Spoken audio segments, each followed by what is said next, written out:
আল্লাহ, এটা আমি কাদের গ্রুপে চলে আসলাম? সব দেখি মেয়ে।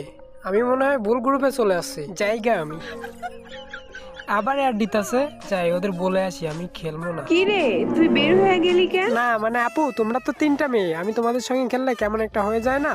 তোমরা আরেকটা মেয়ে এনে তোমরাই খেলো। হ্যাঁ, তুই তো দেখতেছি ভারী বিয়াদব। তুই জানোস আমাদের সাথে গেম খেলার জন্য হাজারটা ছেলে লাইন দিয়ে থাকে। এই জন্যই তো এতক্ষণ ধরে অ্যাড দিতেছিস, কেউ আসতেছে না গ্রুপে।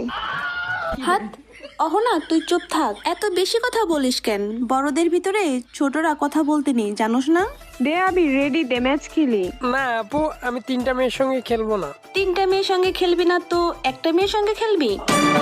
না আপু, আমি একটা মেয়ের সাথেও খেলবো না, 3টা মেয়ের সাথেও খেলবো না। আমি অফলাইনে যাইতেছি। কি, তুই অফলাইনে যাবি? এই নেহা, আবিরের আব্বুরে ফোন লাগায় বল আমাদের 3টা মেয়েকে ইফটিজিং করছি। আরে না না না না আপু,